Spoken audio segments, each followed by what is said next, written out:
Hey, this is John Lee Dumas of Entrepreneur on Fire, and when I'm not interviewing inspiring entrepreneurs, I'm listening to Stephanie O'Brien on the Moved by Purpose podcast. A lot of entrepreneurs, they can see that vision so clearly, they can taste it. But when they go to describe it, they get into the mundane or they get into the day-by-day operations or whatever it is they're thinking about, and they forget to paint this lovely picture of the beautiful vision they have. And if the investor doesn't see the vision, they're going to think the guy's nuts, or they're certainly not going to put their money into it. Are you longing to know what your purpose is? Are you on the wrong career path? Do you feel like there must be more to life? Don't worry, there's hope. It's time to be moved by purpose. Now your host, Stephanie O'Brien. Welcome to the show, Lloyd. It is an honor to have you on the show today. Thank you, Stephanie. It's good to be with you. So in your book, Invent, Reinvent, Thrive, some of the advice gleaned from the entrepreneurs that you featured in the book centers around naysayers. And you say don't ignore naysayers, take advantage of them. So how do you know when to listen to the naysayers and when to ignore and how to take advantage? Well, let me start by explaining the don't ignore. It's like anything else in life. Ignore is the root word for the word ignorant, and nobody wants to be ignorant about what they're going to invest part of their life in. So you have to do something more than ignore it. I find it pretty ironic, actually, that when you ask famous, successful entrepreneurs or even the teachers of entrepreneurship or coaches and consultants in entrepreneurship what the people should do about naysayers, they all say ignore. The truth is, when you delve into it with the real successful entrepreneurs, as I did, you find out that they did not ignore it. They did something else. And the something else is they made themselves at least, and usually smarter, at least as smart, and usually smarter than the people who were already in the industry or who worked in the industry or whatever. So how do you do that? And the first thing you have to do is you have to take what they say very literally at times and go out and do your homework. I tell my students in class that they've probably spent 25 years of their lives hating homework, hating the concept of homework, when the truth is they haven't even started to do homework yet. All they've really done is learn how to do homework. Homework starts when you have to go out in the real world and nobody gives you the assignment, nobody tells you what to do, when to do it, what not to do. That's homework. We also call it due diligence, and that's D-U-E diligence, not just D-O diligence. And due diligence was best exemplified, I think, by Tom Stemberg. Tom was one of the people I interviewed for Invent, Reinvent, Thrive. Tom is the founder of the famous company Staples, which isn't just a successful company in the stationery business or office supplies business. It's what really changed the industry. When Tom came upon the scene, stationers were these local little stores that carried almost every kind of thing you can imagine usable in an office, but they probably only had one or two of each thing. So if you were the third guy coming in to buy that particular item, you might be out of luck, and then you'd have to wait. So it was inefficient. It was not very successful in the profit sense of the word. I mean, it did provide a service, and it was very comfortable and convenient, but it wasn't very profitable, and all kinds of people had tried different ways to cut the costs in the system and otherwise try to improve profitability. Tom experienced it from a different perspective. First of all, as a consumer. I mean, he did work at home and needed some supplies and couldn't get them at his local stationer. And second, Tom was not in the stationery business, which will lead to another lesson later on, but Tom was in the food business. He worked for Jewel Tea Company, which is the large grocery chain that operates out of Chicago and other places, and he had an understanding of retail and how retail could be useful and efficient without it being disruptive in the normal sense of daily life, but he wasn't sure his idea was right. So first of all, he had naysayers who liked Tom. These are the people who said things like, Tom, we like you, but you're going to go crazy trying to fix an industry where so many people have tried in the past and have been unsuccessful. So that's one of the first things you hear from naysayers. Tom, incidentally, is wonderful in that he says he's now a venture capitalist. He has never met an entrepreneur who didn't have naysayers. So they're always out there. And some of them, like those I just mentioned, are friends. They're trying to help. Some were not friends. They were maybe enemies. These were the people in the industry who pretty much understood what Tom was suggesting and didn't really want it to exist because it would compete all too well with their existing businesses. So he went to United Stationers, a company headquartered in the suburbs of Chicago, and spoke with Mr. Wolf, who ran that company. And Mr. Wolf told him, you really shouldn't be doing this because it's been tried before, other things have been tried. This is a pretty well-entrenched old industry, and you're not going to make a success of it. Tom thought that there was something wrong in the way he answered the questions, Mr. Wolf, because when he'd ask him specifics, and Tom had been doing his homework, so the specifics were good questions, when he asked those specific questions, Wolf was evasive. And Howard Wolf was a good salesman, so he was in a sense trying to sell Tom out of the idea. Tom decided then he had learned enough about the industry side, he wanted to go to the other side, and that namely is the consumer side.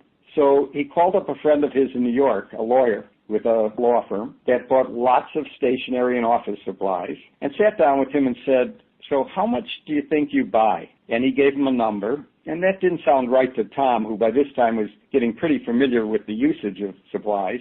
And he asked if they'd bring in their office manager. This was in the days before everything was computerized at law firms, and asked her how much. And she came out pretty close to what the lawyer had guessed. And he asked if they would do him a personal favor and check carefully. So they went back and checked their records and came back, and it was many multiples of what they had guessed. They were spending almost 10 times what they had guessed they were spending. They had no clue. And in the law business, there aren't a lot of expenses. It's not like you're manufacturing widgets or something. So other than people, your next biggest expense may well be the supplies that you use. And they had no idea what they were spending. He then took that larger number of what they were actually spending and said, let me ask you a question. It's very convenient. The store is half a block away from here. But if I told you you had to go a mile away from here, but I'd save you 50% of that money that you're spending on supplies now, what would your answer be? And they both said immediately, absolutely, we drive the mile to save that kind of money. In fact, the lawyer himself jokingly said that would pay for all the cars for my wife, myself, and my kids. Cars were cheaper then, too. The irony is that here were the customers. Everyone says be customer-centric. Know what your customers want and need. Well, usually that means ask your customers, and that's why they have focus groups and things like that. Ask your customers and find out what they need and then provide that service or that product.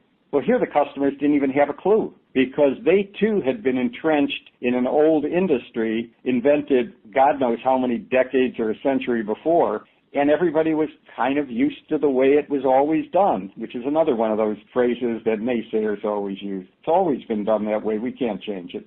But Tom figured out that they didn't even know what their needs were, what their expenses were, what their savings could be if they were given an alternative, and that's when he was sure he was going to go ahead with the alternative. Now, there's a third set of naysayers other than the friends, enemies, and those are the potential investors.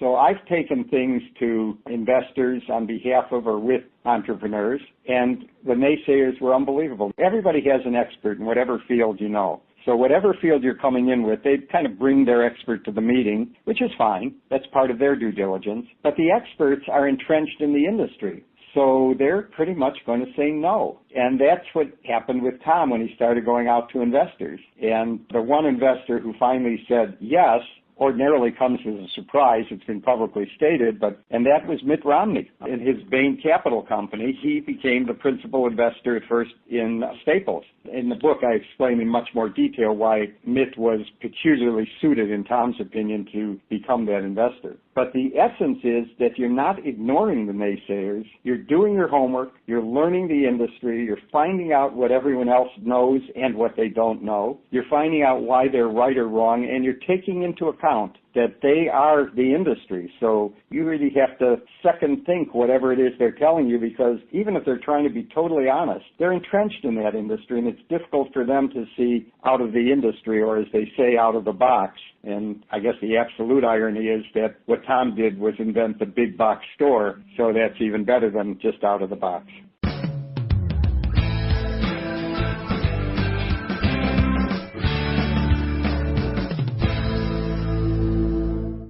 Yeah, and I think that's a great example, and I was kind of smiling because I'm going through this experience myself, like asking the consumer what they want, and it's just so interesting. They really don't know what they want, but that's all the advice they tell you with the focus groups and get the feedback and stuff. But there's that saying where Henry Ford would say if he asked people what they wanted back then, they would have said a faster horse, but then he came up with the automobile, or he was one of the inventors. So yeah, but even Henry Ford, if you think about it, wasn't very customer-centric, because another one of his great sayings, I don't particularly care for Henry Ford, but one of his great sayings was, the customer can have any color they want as long as it's black.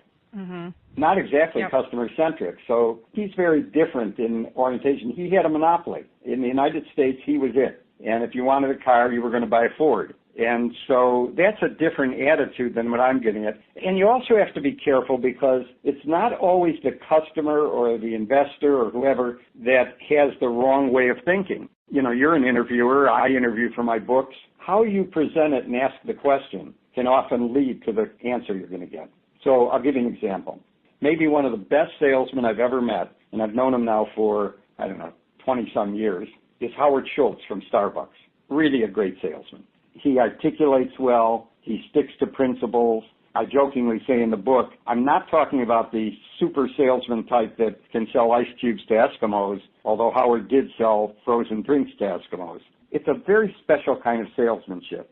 So I was shocked when I first realized that hundreds and hundreds of people rejected Howard when he came to them for investment. In fact, even after Howard had brought in an expert in the field into the company, his company, which had not yet merged into Starbucks, so it wasn't called that then. But after he brought an expert on, which he really thought would make a difference, people would know that this expert had invested in him, and that would give that credibility that would bring in other investors. Hundreds more turned him down. So you have to wonder. I mean, here's a guy with what turned out to be one of the great ideas of the century, a guy who's articulate and a great salesman and a personable guy, likable, because there are studies done that sometimes people invest in companies because they like the guy and think the guy can carry it off. And incidentally, I have two daughters who know that when I use the word guy, it's not gender specific. And yet he couldn't raise the money. So first I asked Howard, and I've done this over the years and gotten somewhat different answers, but pretty close.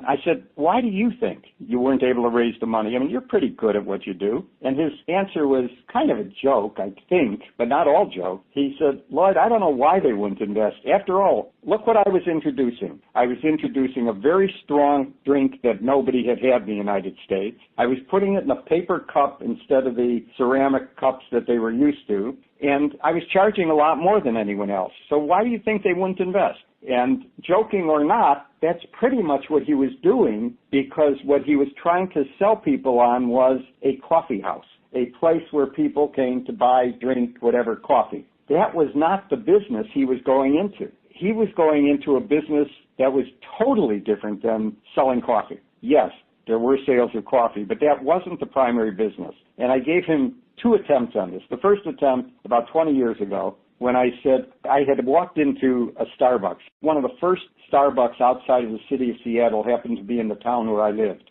And I heard some man order a doppio, and I had no idea what a doppio was. And so I went up to the counter and said, what's a doppio? And the guy explained it's a double espresso. And I immediately called up Howard and said, I figured it out. What you've done is start a club. It's like the club I belonged to when I was a 10-year-old boy, and we had secret code words that we exchanged with each other. You've created a club where vente and doppio and frappuccino and all those words were the code words that made you a member. And A, it was a club, unlike Groucho Marx, where you would want to belong even if they'd have you as a member. And B, you didn't have to pay dues, although you might say you pay it with every cup. And he emphatically resisted that. Later, I figured out that the reason he resisted that was that it was too elitist for Howard. Didn't want this to be a place where only the socially elite or the financially elite or whatever would go. He wanted everyone to go there, which they do. And so he fought me on that. Later I came back and I said, Howard, it's like the TV show Cheers, the song they play at the beginning of the show, a place where everybody knows your name. And it was the same thing in Starbucks. You know, the baristas knew the frequent customers, and if you came there every day, they not only would call you by name, they would probably know what you were going to order with both the coffee and the croissant or whatever you ordered with it. So he rejected that too. Then, years later, and I'm talking about last year actually, he finally said to me, you know, it's not a club, and it's not Cheers. I called it the non-alcoholic Cheers, which is ironic because now they're selling wine in some of the stores. But he said it's neither of those. It's a place where people can stop between work and home. I said, Howard, I'm not going to get into a semantic argument. To me, that's a club. It's fine. I don't really care what you call it. So a place between work and home or home and work is fine. But now we've got another quandary on our hands. If that's what it is, if it's this place between work and home, why didn't you say that to the people back in the early 90s when you were putting this company together? And he said, I don't know. I said, well, I'll tell you what you did. You did something that a lot of entrepreneurs do. You tried giving investors a 1,000-piece jigsaw puzzle, but you didn't give them the cover with the picture on it. How did you expect them to do the puzzle? And he said, oh, my God, that's perfect. That's exactly what I did. So that's what a lot of them do. I'm not saying you did it in what you were trying to do, but a lot of entrepreneurs, they can see that vision so clearly, they can taste it. But when they go to describe it, they get into the mundane or they get into the day-by-day operations or whatever it is they're thinking about, and they forget to paint this lovely picture of the beautiful vision they have. And if the investor doesn't see the vision, they're going to think the guy's nuts, or they're certainly not going to put their money into it. Now, later the investor may kick themselves, but at the time of the investment, that's critical.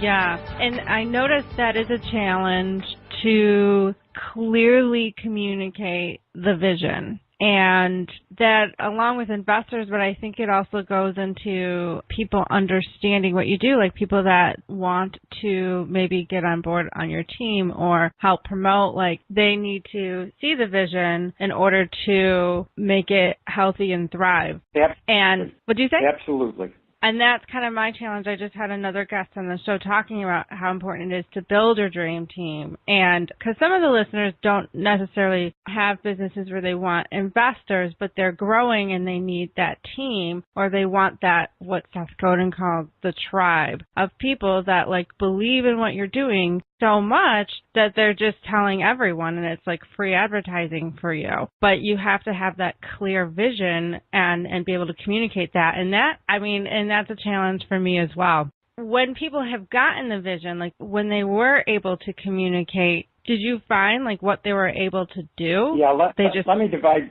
what you just asked into two different questions, though. Okay. So the first one had to do with, you know, this vision thing with Howard that we were talking about, and maybe you. I want to carry the Howard story a step forward, and then I'll bring you to the other about what some people did. So all we just talked about was what I'll call inventing. That's when you're starting the business. It comes to play again when you're reinventing the business, and I believe people have to reinvent their business continually. And in the Howard case, it works just the opposite to what you were just saying about the team or the group that he has to bring on board to work with him. So Howard was very good at attracting team. And before he went public, he brought in people whose skill sets were way beyond his needs because he was, A, believing he was going to become a big company, and B, he wanted to convince Wall Street he was going to be a big company. And by bringing in people with these extraordinary talents, it sent out a message. And they all had been at other companies doing much bigger things.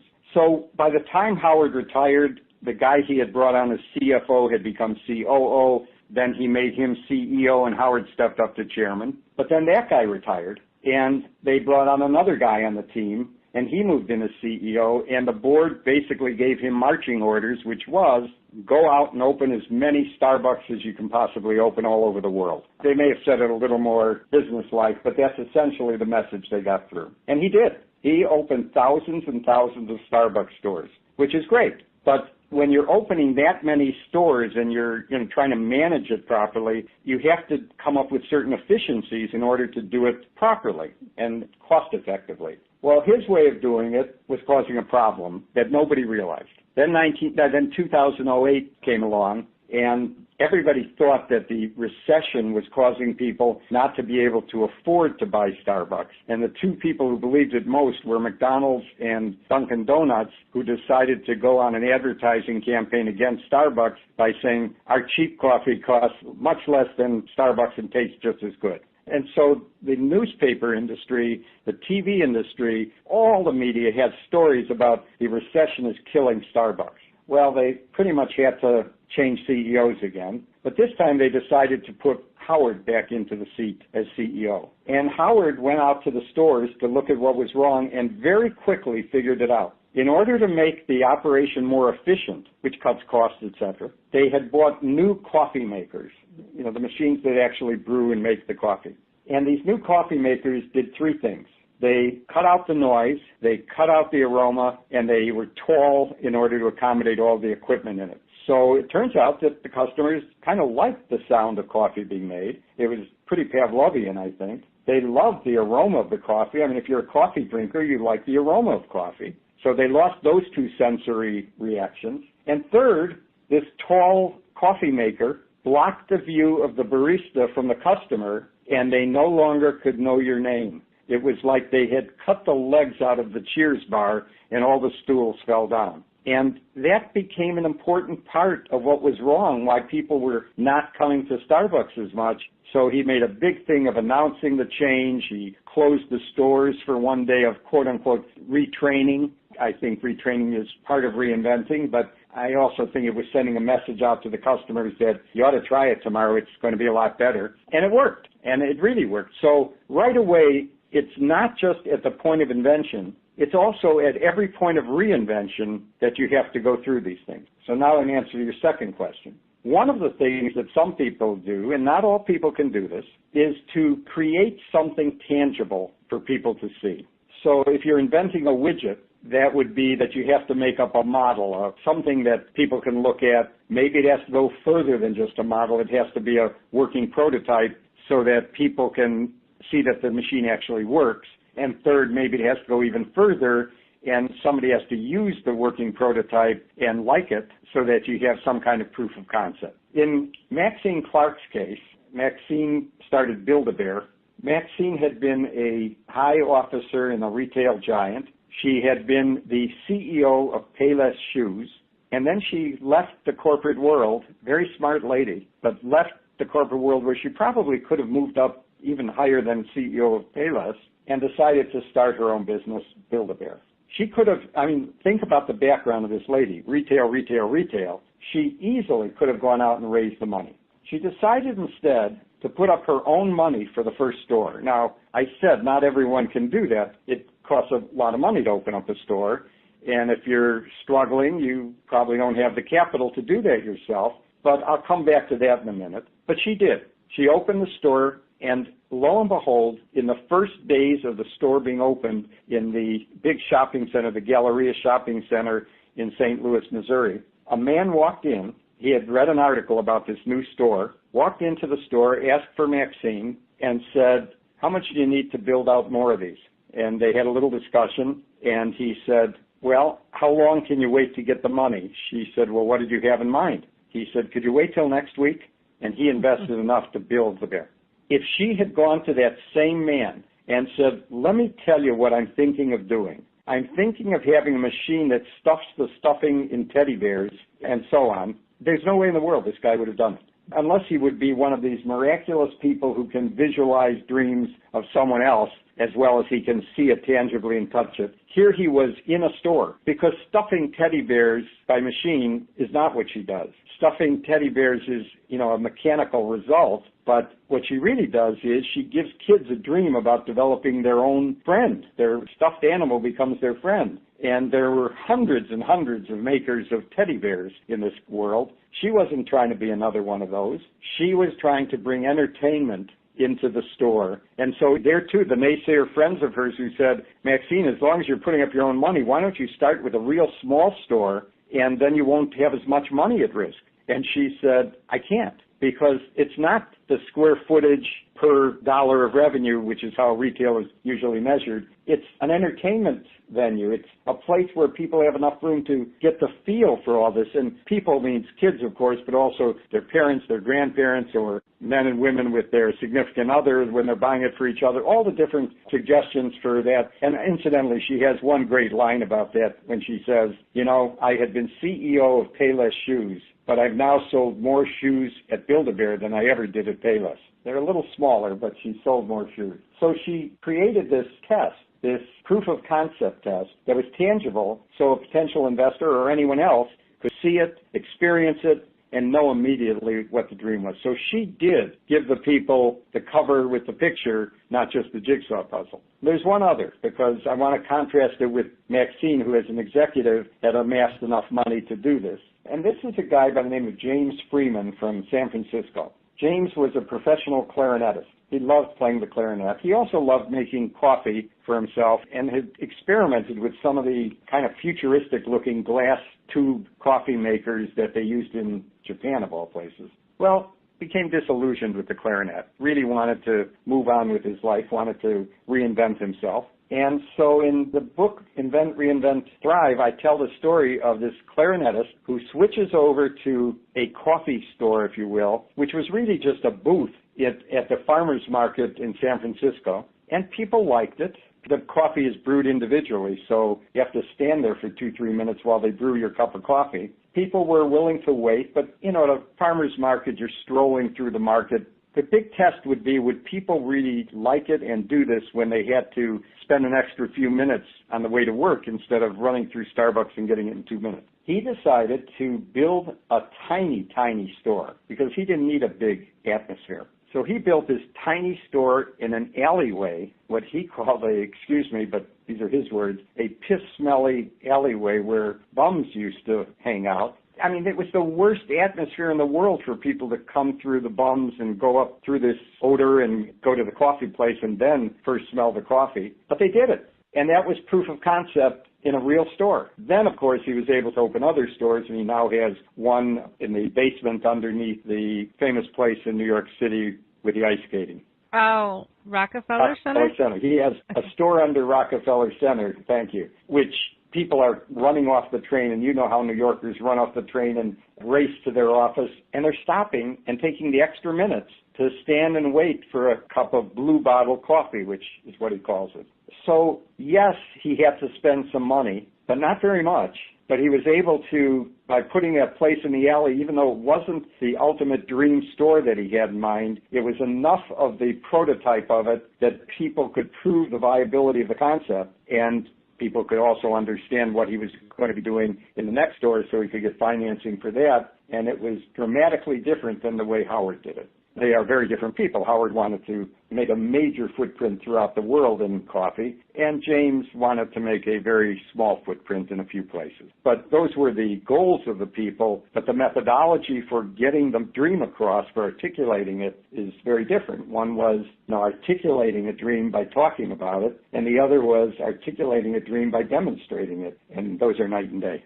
Yeah. I mean, I'm fascinated by people that have been able to bootstrap or start something from nothing and kind of work their way up. I mean, eventually investors have to get on board, but those that have shown by demonstrating are particularly fascinating stories for me, where they can start at a very minimal or low budget and then work their way up. So this book, where can people buy it? How can they kind of connect with you? Is your book for sale on Amazon? So first of all, connect with me. There's a website, InventReinventThrive.com, and they can go there. They can also buy the book there if they want, but you can buy the book. When I say buy the book there are links to Amazon, BarnesandNoble.com, Hudson.com, 800 CEO Read. They're all the traditional places you go to buy books. You can also buy them in the stores. There aren't quite as many left as there used to be, but there are enough that you can buy the books at stores, either Barnes & Noble or one of the local bookstores in your neighborhood. They all can get it. Awesome. And I'll make sure to put the link to that website in the show notes for anyone that wants to check it out. And thank you so much, Lloyd. Definitely, I learned, I was like absorbing everything you were saying with all of these stories from these successful entrepreneurs. And thank you for taking the time out of your day to talk about your book and your research. Well, thank you for asking. It was a pleasure to be with you. Thank you.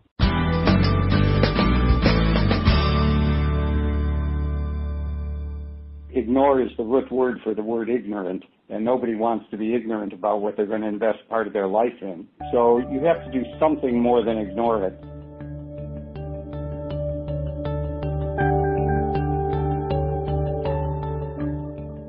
So there you have it. That was Lloyd Shefsky, author of the book Invent, Reinvent, Thrive. Go on and check out his website at inventreinventthrive.com. And I highly recommend you purchase his book. Anyone that's starting a business, has a business, thinking about starting a business, this is a valuable resource no matter what stage you are, so you can get a better understanding on how to have a very successful, thriving business. Also, as always, if you liked this episode, come on over to my website, movedbypurpose.net. Comment in the comment section. Also, subscribe, rate, and write a review if you like this on iTunes. The more action that's going on, the more activity that's going on will help me get found by more people. And don't be a stranger. If you have any questions or recommend a specific person you'd like to see interviewed on the show, or you have a specific question you would like answered on the show, don't forget you can always contact me on the contact page at movedbypurpose.net. And if you want to stay connected, you can always subscribe and get the latest episodes emailed to you where you are notified right in your inbox. And I'll talk to you all next week.